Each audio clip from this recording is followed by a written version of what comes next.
9वीं अर्धवार्षिक परीक्षा के पेपर के लिए विज्ञान के लिए क्वेश्चन पेपर लेकर के आ चुके हैं। सभी क्वेश्चन के आंसर के साथ बताऊंगा। देखिए पिछला जो हमने इसी प्रकार से आपको क्वेश्चन पेपर बताया था, संस्कृत का हो गया, इंग्लिश का हो गया, हिंदी का हो गया। देखिए बहुत सारे क्वेश्चन जो हैं वही के वही पूछे गए हैं, हमने बताए हैं। देखिए इसी प्रकार इस पेपर में हर एक क्वेश्चन का आंसर बताऊँगा, बिल्कुल एक क्वेश्चन से लेकर के 23 तक, है ना, 22 तक आपके जितने भी क्वेश्चन हैं सभी के उत्तर एक वीडियो में पूरे के पूरे आंसर बिल्कुल आप देख करके जाइएगा। सभी के आंसर बताऊंगा, बस वीडियो में बने रहेगा। यहाँ पे देख सकते हैं बर्फ़ का गलनांक है। देखिए तो ये आपके पूछे जाने हैं 8। यहाँ पे बर्फ़ का गलनांक है। 75 नंबर का आपका पेपर रहेगा साइंस का। बर्फ़ का गलनांक होता है यहाँ पे 273.15 केल्विन, है ना। ये नंबर का ऑप्शन आपका सही रहेगा। इसके बाद सेकंड दिया गया है आपका तंत्रिका ऊतक की एक कार्यात्मक इकाई होती है, तो वो होती है न्यूरॉन। न्यूरॉन, है ना, न्यूरॉन। ये नंबर का ऑप्शन इसका सही रहेगा, है ना। इसी प्रकार से आप एक एक करके सभी मिलाते जाइए, अपने रखते जाइए, देखते जाइए। 2 या 2 से अधिक पदार्थों का समांगी मिश्रण कहलाता है, तो वो कहलाता है बिलियन, है ना, बिलियन आंसर रहेगा। इसके बाद मोमबत्ती का जलना है, तो मोमबत्ती का जलना क्या है, तो वो केवल रासायनिक परिवर्तन है मोमबत्ती का जलना, आंसर रहेगा। मैग्नीशियम क्लोराइड का सूत्र क्या होता है, तो वो होता है MgCl2, है ना, MgCl2 मैग्नीशियम क्लोराइड का सूत्र होता है। इसके बाद रहेगा आपका आत्महत्या की थैली के नाम से किसे जाना जाता है, पता होगा आपको, लाइसोसोम को जाना जाता है ना। अगर यहाँ पे होता पावर हाउस के नाम से किसे जाना जाता है ना, कि बिजली घर के नाम से, तो यहाँ पे हम माइटोकॉन्ड्रिया आंसर लगाते। अगला रहेगा आपका वेग का एसआई मात्रक क्या है ना, वेग का एसआई मात्रक तो मीटर प्रति सेकंड होता है ना, मीटर प्रति सेकंड, स्क्वायर नहीं लगेगा, मीटर प्रति सेकंड होता है वेग का आंसर। यहाँ पर रहेगा वेग का एसआई मात्रक मीटर प्रति सेकंड, है ना। इसके बाद अगला क्वेश्चन दिया गया है कोशिका की खोज करता है, तो कोशिका की खोज करता है रॉबर्ट हुक।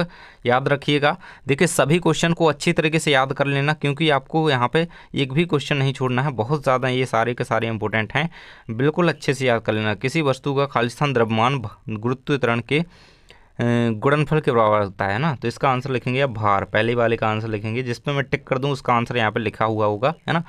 किसी वस्तु का क्या होता है, भार द्रव्यमान तथा गुरुत्व त्वरण के गुणनफल के बराबर होता है ना, ये रहेगा आंसर आपका। अगला क्वेश्चन है कार्य करने की क्षमता को यहाँ पे क्या कहते हैं, शक्ति कहते हैं ना, शक्ति आंसर रहेगा आपका। अगला क्वेश्चन है हमारे शरीर में गति के लिए उत्तरदायी ऊतक, तो वो होता है पेशीय ऊतक। हमारे शरीर में गति के लिए उत्तरदायी ऊतक जो होता है वो पेशीय ऊतक होता है, आप आंसर याद रखिएगा, है ना। इसके बाद अगला क्वेश्चन है आपका जीवन की मूलभूत इकाई है, जीवन की मूलभूत इकाई है कोशिका, आपको पता होगा, चैप्टर ही है आपके में, है ना। आंसर रहेगा इसका कोशिका। याद रखते जाइए अच्छे से। वीडियो को लाइक नहीं किया जल्दी से कर दो, बिल्कुल क्वेश्चन आपको मिलने वाले हैं पेपर में, अच्छे तरीके से याद रखना, है ना। अगला क्वेश्चन है आपको सोडियम का प्रतीक होता है, तो सोडियम का प्रतीक होता है Na, है ना, आंसर याद रहेगा आपका। इसके बाद है टिंडल प्रभाव खालिस्तान विलयन का उदाहरण है, द्वारा प्रदर्शित होता है ना, तो कोलोइडी, है ना, कोलोइडी, इस प्रकार से आप लिखेंगे कोलोइडी विलयन, कोलोइडी विलयन का उदाहरण है। ये आंसर आपका कंप्लीट रहेगा इसका 6 नंबर के टिंडल प्रभाव वाले क्वेश्चन का। इसके बाद है पौधों की पत्तियों में पाए जाने वाले छिद्र जिनसे गैसों का आदान प्रदान होता है, उन्हें क्या कहते हैं, तो उन्हें कहते हैं रंध्र। देखिए मैं आपको बता दूं रंध्र कैसे लिखेंगे आप, इस प्रकार से स्टोमेटा रंध्र, है ना, ये रहेगा आपका आंसर, रंध्र, है ना, 7वें नंबर के क्वेश्चन का। इसके बाद अगला क्वेश्चन है आपका 1 किलोग्राम भार बराबर कितना होता है, कितने न्यूटन होता है, तो 9.8 न्यूटन होता है, 9.8 न्यूटन, ये पॉइंट लगा है बीच में, 9.8 न्यूटन लिखेंगे, ऐसे लिखेंगे आप, है ना, 9.8 न्यूटन, है ना, ये रहेगा। इसके बाद आपकी सही जोड़ियाँ आती हैं। देखिए बिल्कुल सही जोड़ियाँ बिल्कुल आपको अच्छे से याद कर लेनी है। पहले की कौन सी मिल जाएगी, क्या लिखा है, ब्रोमीन, तो ब्रोमीन एक अधातु होती है। इसके बाद घेंगा रोग, घेंगा रोग होता है आयोडीन की कमी से होता है, जो आयोडीन लिखा हुआ है इसकी अगर कमी हो जाए शरीर में तो घेंगा रोग हो जाता है। क्लोरोफिल पत्तियों में पाया जाता है। फ्लोएम जो होता है भोज्य पदार्थों का संवहन करता है हमारे पौधों में। केपलर ने ग्रहों के संबंधी गति के नियम दिए थे। जाइलम है जल का वहन करता है। गति का नियम, गति का नियम क्या है, गति का द्वितीय नियम, न्यूटन की गति का द्वितीय नियम क्या है, F=ma, है ना, m×a। ये रहेगा आपका सही जोड़ी का पूरा सॉल्यूशन। इसके बाद अगला क्वेश्चन देख सकते हैं, नीचे एक शब्द या वाक्य में उत्तर लिखिए। देखिए इन सभी क्वेश्चंस के आंसर बताऊंगा, बिल्कुल 5 से लेकर के आगे जितने भी क्वेश्चन सारे के सारे आंसर के साथ लेके जाइएगा बिल्कुल अच्छे से, बस वीडियो देखते रहिए। यहाँ पर देख सकते हैं न्यूट्रॉन की खोज किसने की थी, तो चैडविक नामक एक वैज्ञानिक थे, जेम्स चैडविक उनका नाम था, है ना, चैडविक, ऐसे लिखेंगे आप आंसर इसका, चैडविक आंसर रहेगा। डीएनए का पूरा नाम लिखिए, तो डीएनए का पूरा नाम होता है डीऑक्सी राइबो न्यूक्लिक एसिड, है ना, राइबो न्यूक्लिक एसिड, इस प्रकार से आप इसे लिख देंगे, है ना। हिंदी में लिखना चाहें तो आप लिख सकते हैं डीऑक्सीराइबोज न्यूक्लिक एसिड, है ना, डीऑक्सी, इसी प्रकार से आप लिख सकते हैं, डीऑक्सी का बना हुआ है, ऑक्सी राइबोज न्यूक्लिक एसिड है ना, लिख लीजिएगा। इसके बाद देख सकते हैं कोशिका सिद्धांत किसने दिया, तो कोशिका सिद्धांत देने वाले दो वैज्ञानिक थे, स्लाइडेन एक थे, स्लाइडेन व स्वान है ना, ये दो वैज्ञानिक थे जिन्होंने कोशिका सिद्धांत का प्रतिपादन किया था।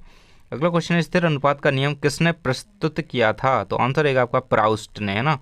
प्राउस्ट नामक एक वैज्ञानिक थे, टा बना हुआ है लास्ट में, देखिए प्राउस्ट ऐसे लिखेंगे आप, प्राउस्ट है ना, ये रहेगा आपका इसका आंसर, स्थिर अनुपात का नियम किसने प्रस्तुत किया। इसके बाद है त्वरण का एसआई मात्रक लिखिए, तो त्वरण का एसआई मात्रक होता है मीटर प्रति सेकंड स्क्वायर है ना, ये त्वरण का है। अगर आपसे वेग का पूछा गया होता है तो मीटर प्रति सेकंड होता है ना, इसमें स्क्वायर नहीं लगेगा वेग के में, और ये है आपका त्वरण का एसआई मात्रक, ये सामने दिया गया है मीटर प्रति सेकंड स्क्वायर।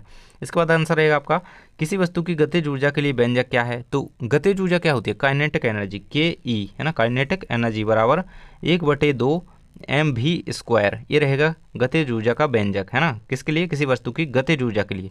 काइनेटिक एनर्जी बराबर 1/2 mv² है ना, ½ mv² ये रहेगा। इसके बाद दाब का मात्रक क्या होता है, तो दाब का मात्रक होता है आपका पास्कल, दाब का मात्रक पास्कल होता है, याद रखिएगा अच्छी तरीके से, दाब का पास्कल है ना, किसी का भी मात्रक आ जाए सभी के याद कर लेना, दाब का पास्कल रहेगा है ना। गुप्त ऊष्मा किसे कहते हैं, देखिए अगला क्वेश्चन आपके दिए, ये सारे क्वेश्चन देख लेते हैं।